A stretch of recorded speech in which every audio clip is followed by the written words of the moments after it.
Audio Jungle.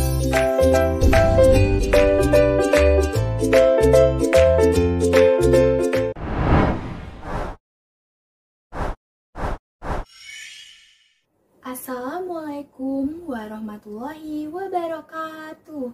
Hello everyone. How are you all?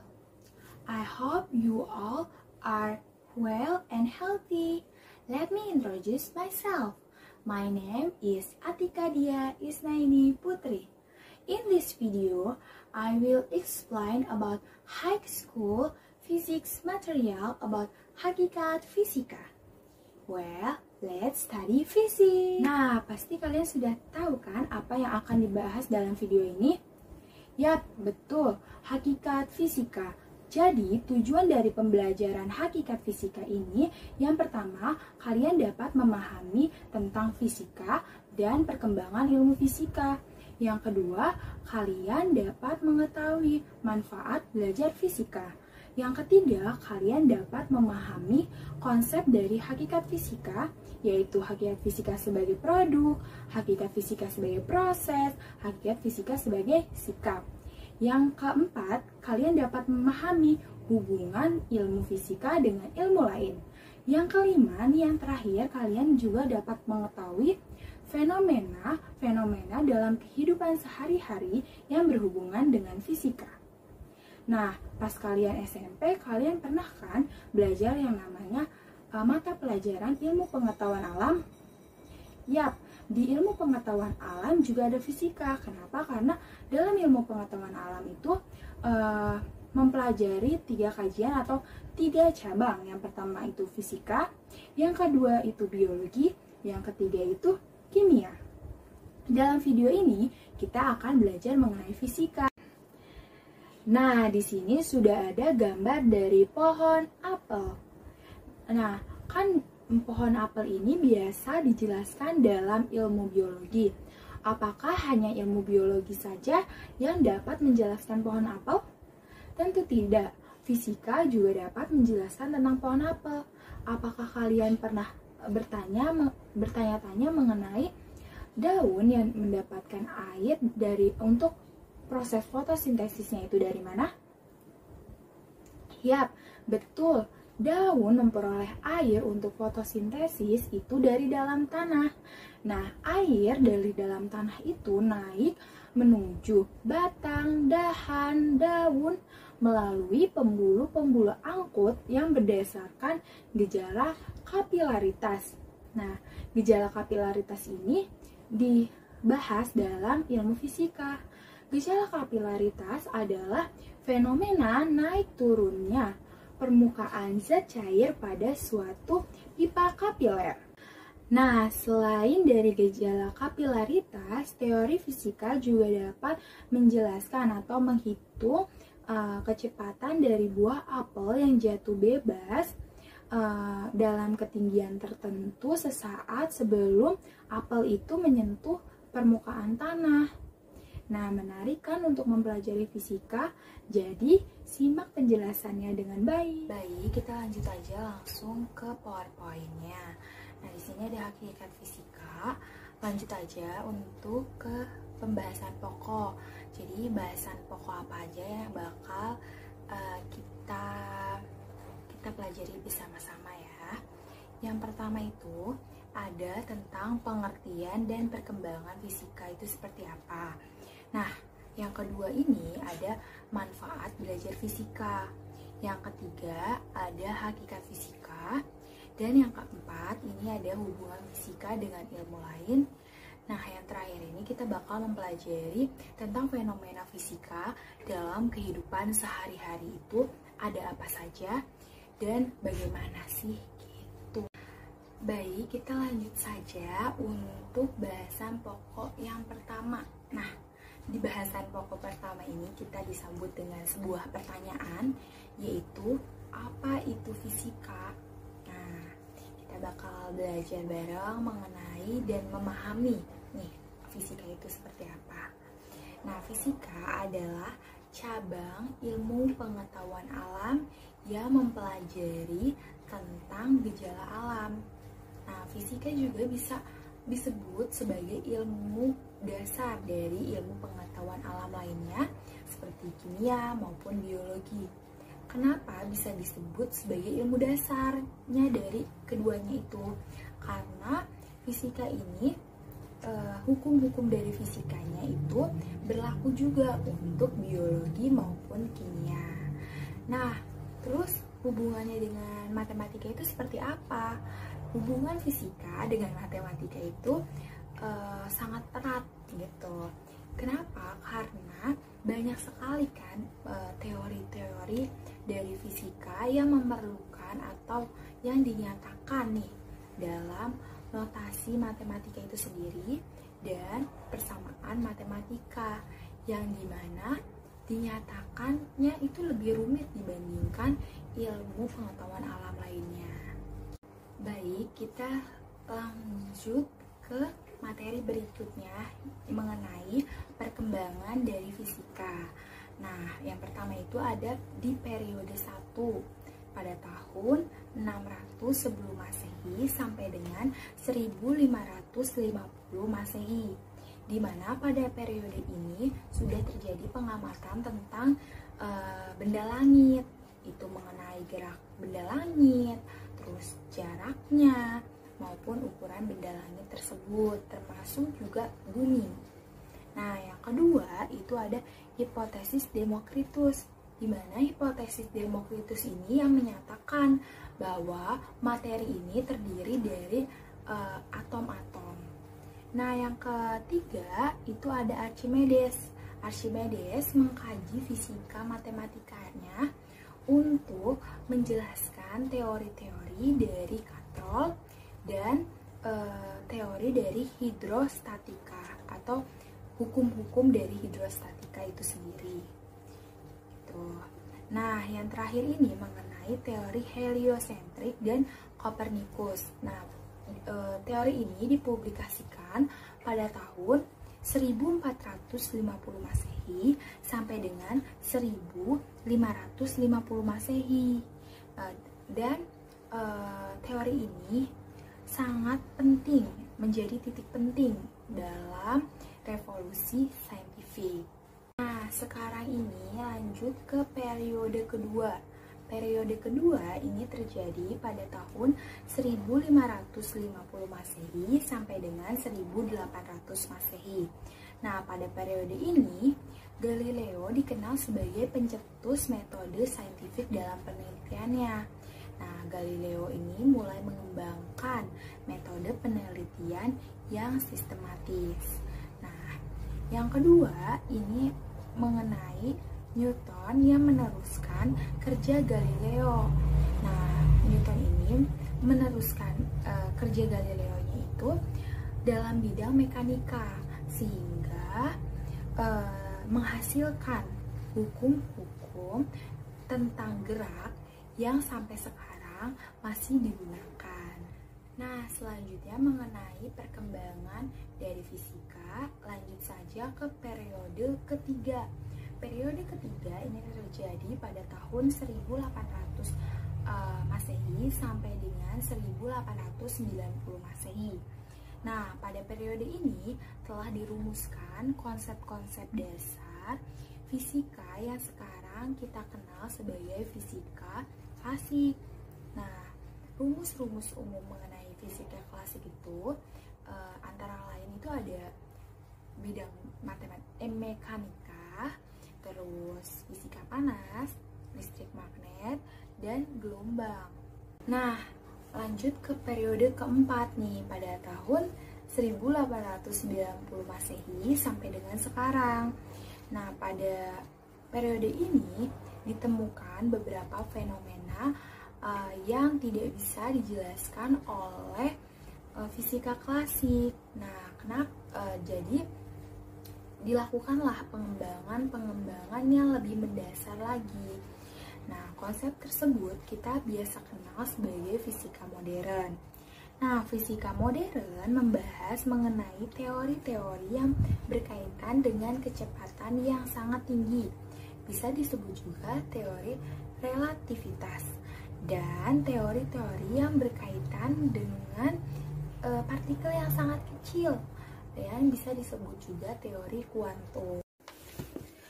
Baik, berikutnya kita bakal bahas nih bahasan pokok yang kedua, ini mengenai manfaat dari belajar fisika itu apa saja. Yuk kita bahas bareng-bareng, dan di sini sudah ada beberapa manfaat belajar fisika. Yang pertama ini mengerti tentang fenomena alam. Jadi, kalian yang belajar fisika kan sudah mendapatkan teori-teori tentang misalnya fenomena alam nih. Nah, kalian bisa mengerti tentang fenomena alam itu terjadi seperti apa dan bagaimana fenomena alam itu terjadi. Tuh. Nah, yang kedua berhubungan dengan ilmu sains lain. Jadi, ketika kita belajar fisika, kita juga dapat belajar untuk belajar ilmu sains lainnya gitu. Jadi kayak seperti biologi dan sebagainya, yang kita akan bahas apa saja ilmu sains lainnya itu di bahasan pokok berikutnya. Nah, yang ketiga ini mengenai mengikuti perkembangan teknologi. Jadi kita dengan belajar fisika, kita dapat mengembangkan suatu teknologi dengan teori yang sudah kita punya gitu, atau kita dapat mengikuti, dapat memahami perkembangan teknologi itu seperti apa. Nah, yang keempat ini melatih berpikir logis gitu. Nah, selanjutnya kita akan membahas mengenai bahasan pokok yang ketiga, yaitu hakikat fisika. Nah, hakikat fisika ini dibagi menjadi 3. Ada fisika sebagai produk, fisika sebagai proses, dan yang terakhir itu adalah fisika sebagai sikap. Di mana fisika sebagai produk itu merupakan kumpulan pengetahuan yang diperoleh dari hasil eksperimen, pengamatan, dan analisis. Nah, kumpulan pengetahuannya ini juga bisa berupa prinsip, konsep atau fakta, hukum, rumus, teori, dan model. Nah, yang kedua itu ada fisika sebagai proses, di mana fisika sebagai proses merupakan metode yang diterapkan untuk mendapatkan produk ilmiah. Jadi, untuk mendapatkan produk ilmiah, ilmuwan mengikuti atau melakukan serangkaian metode yang prosesnya itu meliputi langkah pengamatan atau biasa juga disebut dengan metode ilmiah. Yang ketiga, ini ada fisika sebagai sikap. Jadi, perilaku ilmiah yang dimiliki oleh peneliti, di mana perilakunya itu, contohnya itu seperti rasa ingin tahu, kreatif, menerima pendapat orang lain, dan lain sebagainya. Nah, itu tadi mengenai hakikat fisika. Sekarang kita akan lanjut untuk membahas pokok bahasan yang keempat, itu ada mengenai hubungan fisika dengan ilmu lain. Nah, fisika ini merupakan salah satu ilmu pengetahuan alam yang menjadi dasar bagi ilmu lain. Jadi apa saja hubungan ilmu fisika dengan ilmu pengetahuan lainnya? Yang pertama, ini ada ilmu fisika dengan ilmu biologi, di mana membentuk biofisika. Yang kedua, ada ilmu fisika dengan ilmu astronomi. Nah, mempelajari benda-benda langit dan interaksinya. Yang ketiga, ini ilmu fisika dengan ilmu kesehatan, di mana bisa menjadi fisika medis yang dapat mendukung bidang kedokteran. Yang keempat, ilmu fisika dengan geologi, membentuk geofisika yang mempelajari sifat-sifat bumi. Baik, lanjut saja untuk materi atau bahasan pokok yang terakhir ini mengenai fenomena fisika dalam kehidupan sehari-hari. Nah, lanjut saja. Fenomena fisika dalam kehidupan sehari-hari itu ada banyak contohnya, tetapi di sini kita ambil 4 contoh dalam kehidupan sehari-hari. Di sini ada gambar kereta api, ada pelangi, ada spion kendaraan, dan ada gambar yang menunjukkan malam dan siang. Nah, kita akan bahas satu persatu mengenai gambar tersebut, apakah ada hubungannya dengan fisika. Nah, yang pertama ini ada rel kereta api. Rel kereta api, misalnya nih, kita bisa memperhatikan rel kereta api itu dipasangnya dengan menyisakan celah pada bagian sambungannya. Nah, kenapa dipisahkan atau menyisakan celah pada bagian sambungannya? Apakah ada kegunaannya? Nah, yang pastinya ada, dan itu berhubungan dengan fisika. Kenapa? Karena pemasangan yang seperti itu dilakukan untuk menghindari dorongan antar rel ketika terjadi suatu kenaikan suhu lingkungan akibat pemuaian panjang. Jadi jika celah itu tidak ada di sambungannya dan terjadi dorongan antar rel, maka dapat mengakibatkan rel itu bengkok. Dan ketika rel itu bengkok, bisa saja terjadi kecelakaan pada rel kereta api. Nah, kalian bisa mempelajari lebih detailnya lagi mengenai pemuaian panjang ini pada bab pemuaian. Nah, yang kedua ada gambar pelangi. Pasti kalian sudah tahu kan pelangi. Nah, itu dengan berbagai macam warna yang sangat indah, terus bentuknya juga indah. Nah, pelangi ini kita dari definisinya terlebih dahulu. Pelangi merupakan fenomena optik yang terjadi ketika sinar matahari dan hujan itu bereaksi dengan cara tertentu. Nah, pelangi terbentuk itu karena ada pembiasan dari sinar matahari yang dibelokkan. Nah, warna-warna pelangi ini berasal dari mana sih?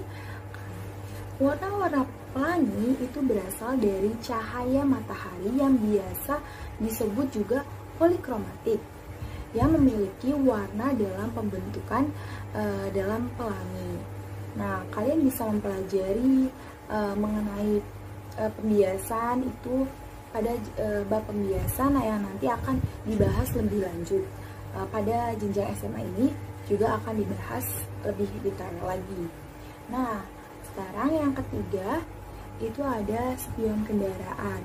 Nah, kalian pasti udah menemui spion kendaraan ini sering kan, terus sering menggunakannya juga bagi kalian yang berkendara. Nah, kalian tahu nggak sih spion kendaraan itu menggunakan cermin apa? Nah, kalau belum tahu, spion kendaraan ini menggunakan cermin cembung. Nah, mengapa bisa menggunakan cermin cembung? Kenapa nggak cermin yang lain? Nah, kita bisa melihat dari sifat cermin cembung. Nah, sifat cermin cembung itu sendiri kalian juga pasti udah pada tahu kan? Kalian sudah pernah belajar mungkin di SMP atau di SD, bahkan kalian sudah belajar mengenai sifat-sifat cermin cembung itu seperti apa. Nah, sifat-sifat cermin cembung itu ada maya, tegak, dan diperkecil. Nah, oleh karena itu cermin cembung bisa membuat semua objek, benda yang terpantul dan tertangkap dan masuk, lalu tersukamnya bayangan yang diperkecil. Jadi pengendara itu bisa melihat jalanan di bagian belakang kendaraan itu lebih luas, sehingga pengendara bisa menghindari kecelakaan dan bisa lebih berhati-hati gitu. Jadi kalian bisa belajar lebih dalam mengenai cermin cembung itu pada bab tentang optik. Nah, yang terakhir ini yang sering kita temuin atau sering kita rasakan nih, yaitu terjadinya siang dan malam. Kenapa sih adanya terjadinya siang dan malam itu? Oleh sebabnya itu kenapa? Nah, pasti kalian berpikirnya ya karena secara simpel itu bisa kita jawab ya karena kalau siang itu ada matahari terbit, dan ketika malam itu ada sang surya yang masuk ke peraduannya. Nah, tapi apa yang menyebabkan itu terjadi? Nah, yang menyebabkan itu terjadi adalah karena adanya rotasi bumi. Nah, apa sih rotasi bumi itu? Rotasi bumi adalah perputaran bumi pada porosnya yang menyebabkan terjadinya siang dan malam. Nah, itu tadi beberapa fenomena dalam kehidupan sehari-hari. Nah, kalian bisa mencari lebih detailnya lagi, mencari lebih banyak lagi mengenai fenomena alam itu sendiri. Berapa banyak itu banyak sekali tentang hubungan di kehidupan sehari-hari ini yang berhubungan dengan fisika itu banyak sekali. Kalian bisa mencarinya dan kalian bisa mempelajarinya dan kalian akan mempelajari teori-teorinya di kelas-kelas berikutnya. Gitu. Baik, itu saja materi tentang hakikat fisika yang bisa saya sampaikan. Semoga apa yang saya sampaikan ini dapat bermanfaat dan dapat dipahami. Kurang lebihnya saya mohon maaf apabila ada kesalahan kalimat atau pengucapan dalam penyampaian materi. Terima kasih. Wassalamualaikum warahmatullahi wabarakatuh.